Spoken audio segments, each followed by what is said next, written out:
Welcome to the most forward-thinking, inspirational podcast in this reality.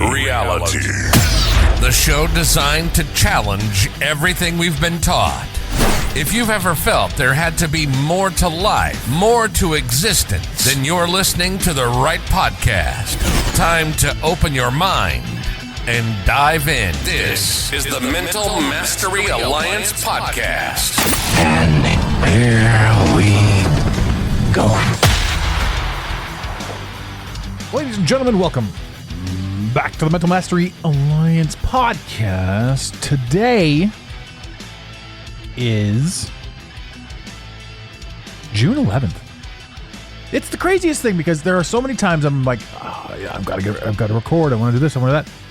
And I want to get this stuff out there and I want to get the recording done, but things get in the way and then weeks go by. And honestly, I'm trying to put one out a week. One a week.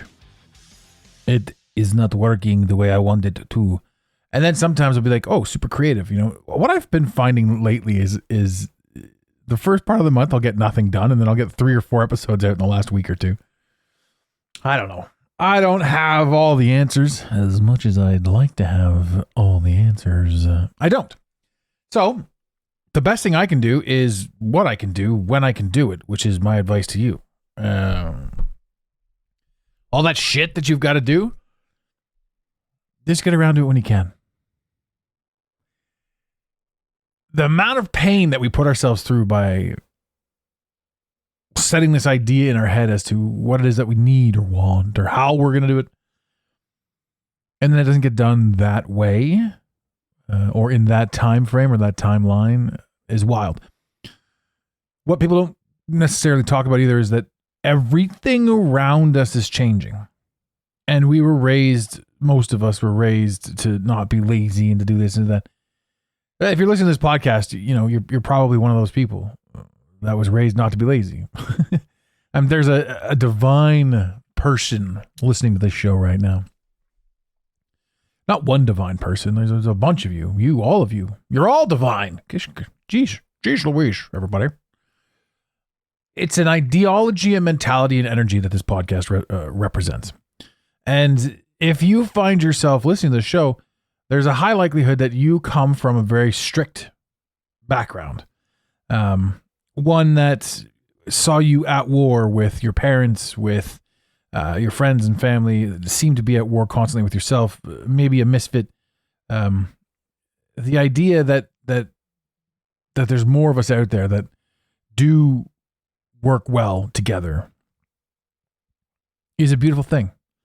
The whole premise of why I'm saying what I'm saying now is there's so much that's been going on, that's been changing, that I'm not going to say everybody because that's a blanket paintbrush, but at least 70% of the people listening right now would say, would be shocked to realize that their reaction to the world is trauma from childhood.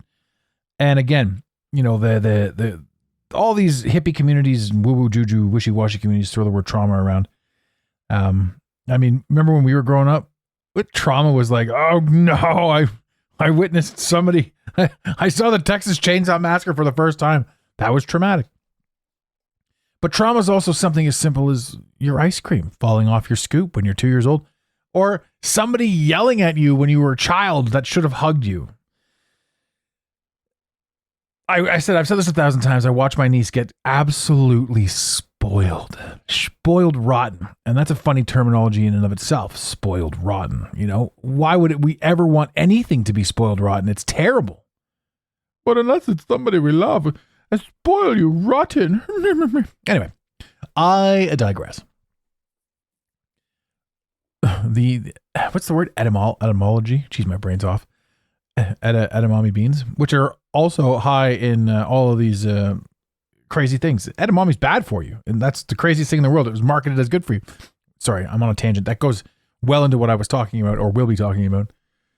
But I look at this stuff and our childhood trauma, high in estrogen, the edamame beans, gives man boobs. And you can see my brain literally hopping. This isn't an edit. This is one giant run-on sentence up until now. We're 4.5 minutes in. The power of the ADHD brain can have a million conversations going on all at once. And they do. A lot of you are following along no problem. And some of you are like, what the hell just happened? Which is funny. We've got this idea in our heads that everybody thinks like us. You know, you think that I think this way, so you must think this way, and they must think this way. No, nobody thinks the same way. And it's funny when you really dig into that. I'm all over the place right now. Let's go back to non-estrogen embalming. Let's go back to trauma. Trauma bonding as a child. We pair off and we link our traumas to certain things. And I'm not using the word trauma. I don't know how else to use it, to be honest with you. Traumatic experiences, or in the movie The Butterfly Effect, for example, Ashton Kutcher's younger character blacked out. And later in life, he could go back to those moments of blackout, and it made sense why he blacked out, because time was happening simultaneously. He didn't really black out. It was, at the time, future him was taking over. So that's kind of what I'm talking about here, where traumatic experiences that take place that are pinpointed to our lives, things that we can go back to. I'm using the term traumatic experience because it's the one that everybody knows understandably. And I'm not talking about major traumas. You know, I'm talking about just general traumatic experience. I'll stop sugarcoating and pussyfooting around here. These are the markers in our lives that allow us to go back and fix things and think about things and change the path and the course and the thing that we like. The traumatic experience in our lives are the things that we remember. Good trauma, bad trauma, moments in time, because there's a billion moments in time that we don't remember, and they don't define us. The moments that we don't remember, like, do you guys know what you were doing 3 days ago at 4 p.m.? And some of you are probably like, yes, I absolutely know exactly what I was doing. But most of us are like, nah, I don't know. I don't know what I was doing this morning at 9:30. This is the thing. It's these moments in time that we string together and we think this is our life. These are the things that define us. This is how we're defined in these moments. So we create a story about who we are based on these moments, these traumatic experiences. And like I was saying, I watch my niece have the greatest life in the entire world. And then one thing she doesn't get. And all of a sudden you hear her screaming, "You are the worst parents in the world." How do you combat that? As a parent, you don't. You have to let the child have their experiences. But as the child, you have to have the experiences. You have to have the thing that defines you, that helps you grow. So as much as we want to help them, we can't. But what we can do is observe them, much like the butterfly effect. Much like we see in them the things that we lost our shit over, and we say to ourselves, holy crap. This is something that I can absolutely let go. It was a defining characteristic as to who I was moving forward in my life. But I can let this go now, because I'm witnessing it play out again in this realm and in this reality, wherever we are. Having kids is wild. It's such an amazing eye-opener to how we used to act. And then on top of that, we watch the kids. We watch the kids now. They're watching YouTube, and they're getting their minds filled with all this shit. Like I'm watching my niece. Her Christmas or her birthday wish list is like Sephora. Just skin trash from Sephora. I want this lip gloss. I want that skin toner. I want this lifter. She's 10 now, but I was going to say she's 9 years old with the most beautiful skin any human ever has at any age. It's got to be between 9 and 14. And the only reason she wants all this stuff is because the YouTube is telling her. The influencers that appear to be just people with YouTube channels are paid actors doing things and pushing and promoting in this new reality. We didn't have it any different. We didn't have it any different at all. You know, we thought the commercials were annoying because they were selling stuff and we just wanted to watch our shows. But what did we have? We had the Ninja Turtles. We had the A-Team. We had all the toys and the trinkets. The television show was the commercial. And the commercials were the distraction from the commercial. Now we have what's referred to as reality TV, where families are doing dumb shit, or people are doing dumb shit on the YouTube, and kids 9, 10, 11, 12 are just watching this and thinking it's real life. They're having their thoughts formed for them as if it were real life. Which is the very thing that they themselves are going to need to break free from. You can't teach breaking free. You can't teach what happened to my brain? You can't teach ascension. You can't teach 3D to 5D. You can't teach becoming aware. You can't teach this stuff. And when it started to happen en masse, I mean, we were waking up. We were woke. And the word woke used to mean, for all of about 10 minutes in the lexicon of society, it used to mean understanding and waking up and seeing past the bullshit. Now it was hijacked instantly. So woke people are, I don't know, you know what they are anymore. I don't know. What's a woke person? Is it a gay person? I don't know. Is it somebody who's aware of stereotypical norms? Because that's the same argument that's been going on. Right now we're dealing with the division of people. These woke people against these woke companies, you know, and it's just a repeated cycle. There's no difference, I don't think, between woke and racist. Somebody did a comedy bit somewhere along the way. I don't even know if I could find it and dig it up. Let me just see if I can actually do that. 1 second here. Okay, I found it. And these guys are hilarious. This is credit to who's the creator of this? Ryan Long, creator or whoever it is, uploader, 9.1 million views. This is what's happened. They've made a joke about this, but this is what's happened in society. The same stuff that was going on 20, 30 years ago is happening now under a different name. And it's mind-boggling. Let's just give it a listen. Me and Brad first met, I didn't think we'd get along, but turns out we kind of agree on everything. Your racial identity is the most important thing. Everything should be looked at through the lens of race. Jinx, you owe me a Coke. We both have a lot of opinions about people of color, even though we barely know any. I say colored people, but as long as we're classifying them, we both think minorities are a united group who think the same and act the same. And vote the same. You don't want to lose your black card. Sorry, I don't know. I just think we should Roll back discrimination laws so we can hire based on race again. Jinx, now you owe me a Coke. Hey, tell them what you told me yesterday. White actors should only do voices for white cartoon characters. I've been saying that for years. Stick to your own. Us white people, we have so much privilege. I agree. It is a privilege to be white. Ask him about interracial dating. All I said is that black men who date white women have internalized racism, and white men that date ethnic women are fetishizing them. Guys against interracial dating now. Like, am I being pranked? Did Boomer put you up to this?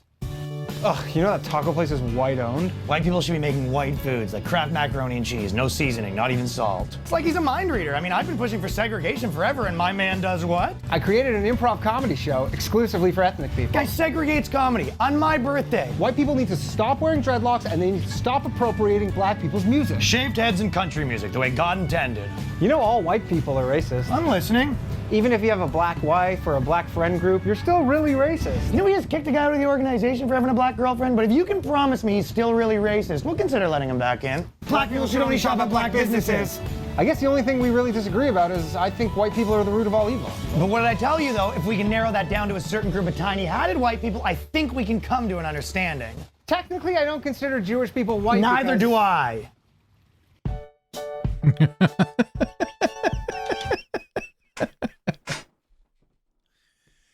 I hope that came across in the thing. I'm sure it will with editing, but that's funny to me. Like that, the joke is there. They've made the joke. They've laid it out. They've put down the gauntlet, and it's true, right? So racism was a huge thing, and now wokeism is the exact same thing with different undertones.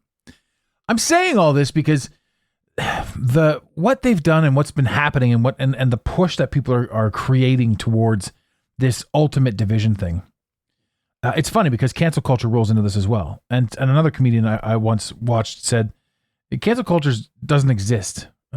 All that happens is your audience shifts. Those that don't want to hear what you're saying will turn you down, and those that do will stand up.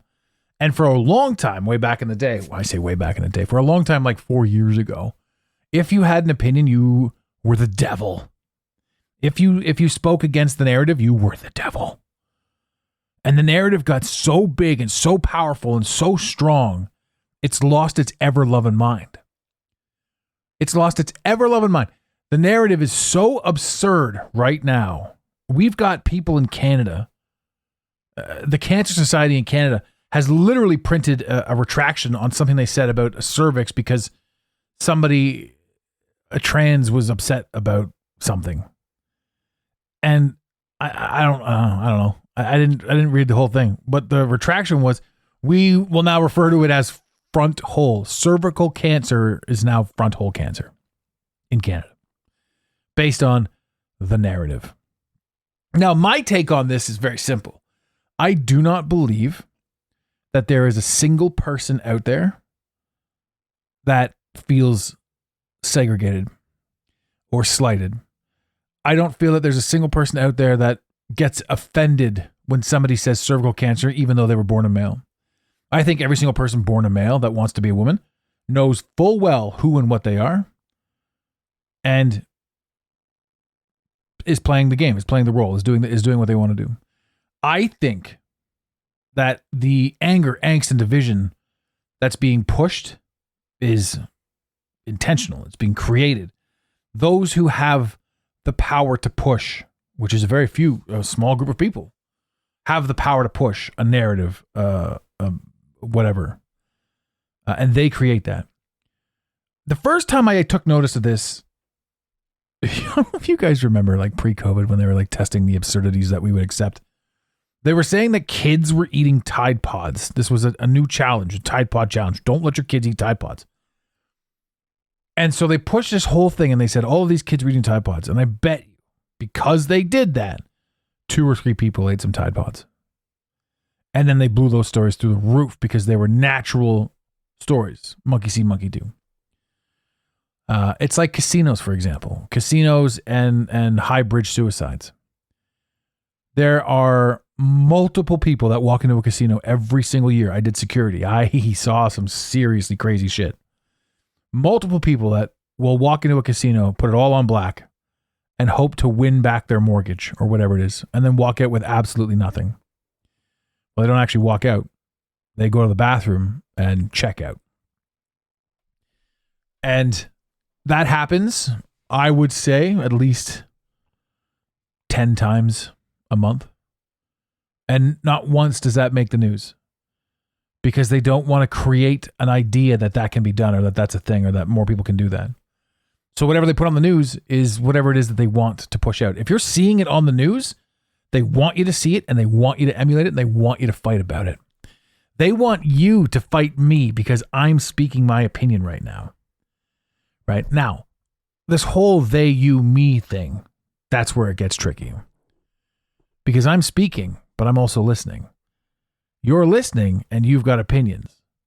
And you're witnessing what I'm witnessing as well.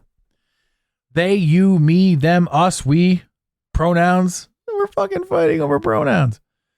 I had a laugh too. There's like some school, they put their foot down. Like, we're not doing pronouns at all in this school. I'm like, well, what about the books? What's happening? I look at this stuff. And when you expand even more beyond it, because I remember having these conversations and saying the things that I'm saying, to anyone who's dead asleep and dependent on the narrative, I sound like a horrible fucking person. I know that. I'm not. I have no ill will or no intentions of doing that. And then they'll say things like, well, you don't know. You're not living in the shoes of. I'm like, who? Whose shoes? Who's being enabled? Right? And then at the same time, who am I talking to? Who's arguing with me? Why are they arguing with me? Why do I even have a point? What is my point? Why have I decided that I'm going to stand on this side of the fence? What am I even arguing about? What are we all doing here? Why are we all here? I don't know. So we can have our talking points and we can have our arguments and we can say all this bullshit, but what are we really doing? We're wasting time. We're not hunting down truthful answers as to who and what we are and why we're here. We're arguing over who can share a fucking bathroom. Right? We're creating a war. There's a war on. Look at all the commercials for men. In family units, the man's stupid. Oh, I put all those shoes in the dryer. I don't fucking know what I'm doing. I'm a dumb man. Look at the war on women. Man of the year, woman of the year is a man. Right? That's just one small example. But the trans are pushing real women out. Right? And I don't think it's any one. I'm sure that every single person in any walk of life just wants to be left alone. Until they're told that, hey, you can step up and you can be empowered and you've got power now because you've got a voice. So who are the aggressors? The biggest aggressors in the world right now are those who are preaching for unity, acceptance. They're attacking. They're saying the bullies had to go. The bullies had to go. Well, who are the bullies now? I have a client in Los Angeles. She's being bullied by the LGBTQ community, but not the not the LGB. She's being bullied by the 2Q plus extra XYZ. I don't even know. Ajax ABC polish cleaner. That's who's bullying her. And it's wild. I mean, it's legal. She's being legally bullied by somebody who's clearly a grifter, but they're facing legal action in the States over something that's absolutely absurd because she didn't get a rental. So what? We don't get rentals all the time. You know, it's not discrimination. I could go on and on and on and on and on about this, right? But we have a group of people right now that are bullying other people. We have division. We have an intentionally plotted division. And I don't think, like I said, I do not think that any of these people are real, true people. I think the majority of anyone who's publicly out there doing something is a paid actor, an agent of chaos an agent of intentional chaos. A true agent of chaos will play all sides of everything. And chaos is actually a beautiful thing because it shakes off the riffraff. It shakes off what is not necessary. But you look at this and you see what they're doing and you see what's happening. We come back to the they, them, us thing. Every single thing that is happening, if we want to remove ourselves from being in the world, being in it, and merely observing it, because everything that's happening in and around your personal ethos, you, the listener, you're the one that's observing. You have the ability to look to the left, look to the right, turn off this show, turn this show up. Share this show with your friends. Please. We'd like more listeners. Actually, fun thing, if you are on the Instagram, we're going to be doing they keep pounding us to do a subscription thing, a paid subscription thing. So we're going to do one. It's like $6 or something like that. It might be Canadian, so it might be $5. I don't even know what it is. They just gave me an option. I just clicked okay.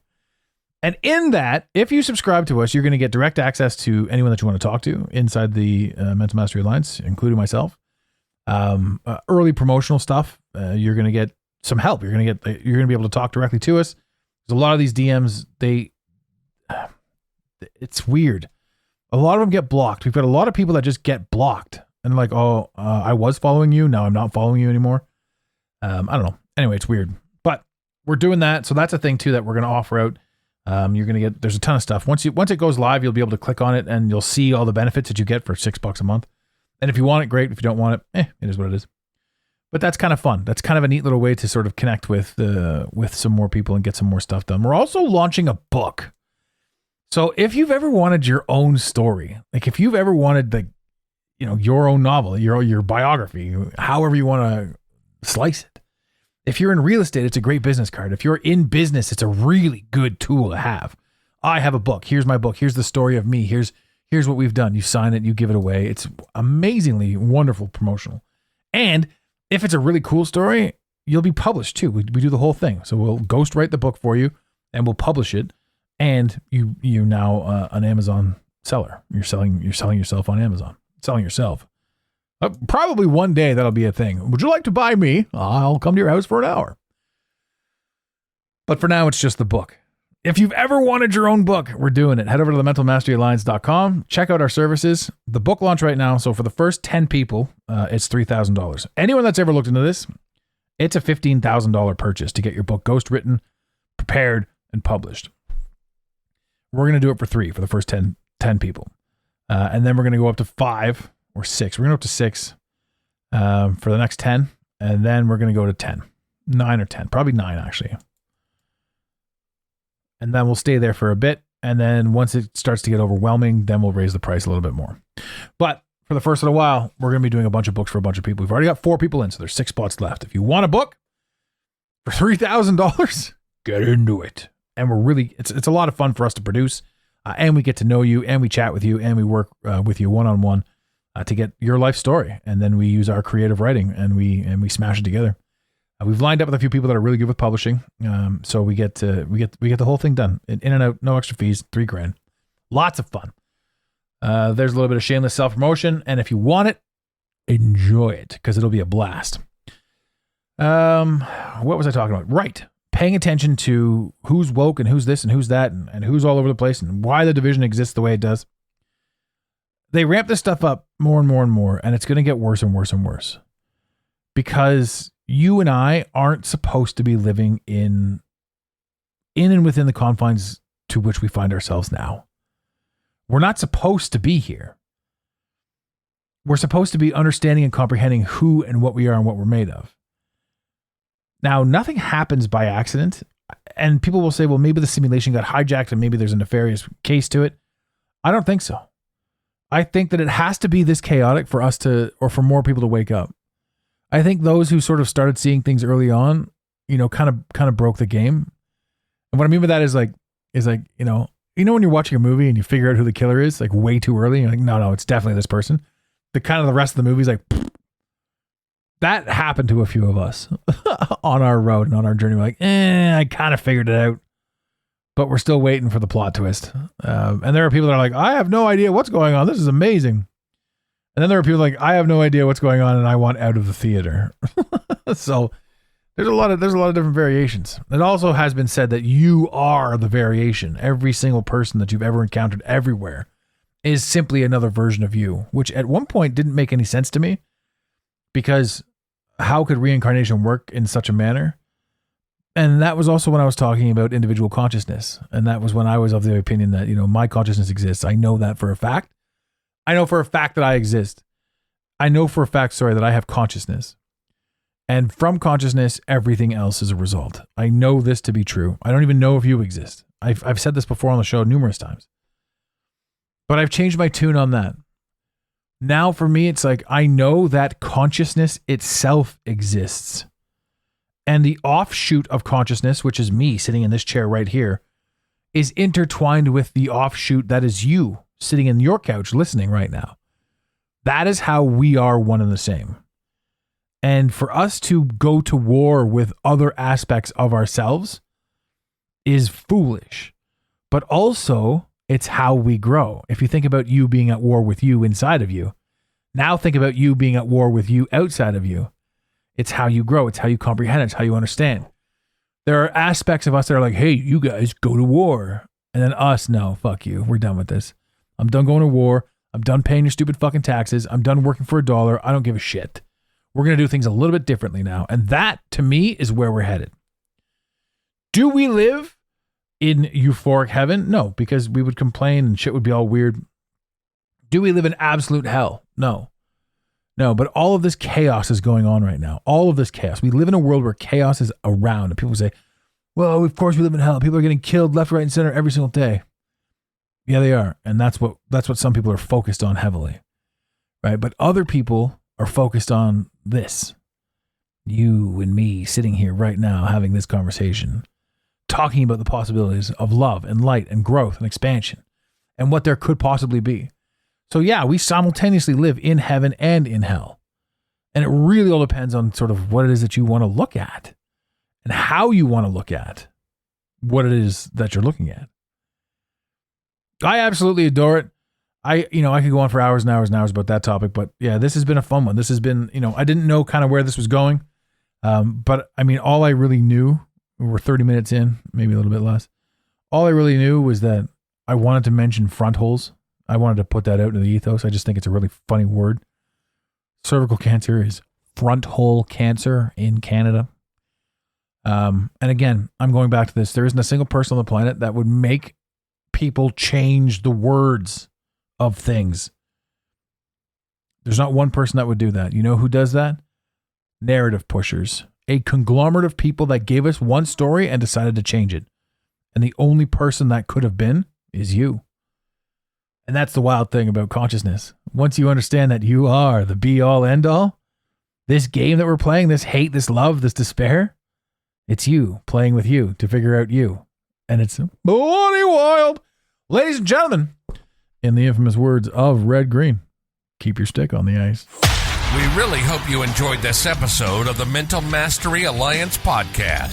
Stay connected with us directly through the mentalmasteryalliance.com. You can also join the discussion on Instagram at instagram.com/the Mental Mastery Alliance. Let the team know you're listening by using the hashtag TMMA or tagging us at the Mental Mastery Alliance. To have your voice heard on the show, leave a voicemail or send a text to 647-338-1265. Long distance charges may apply.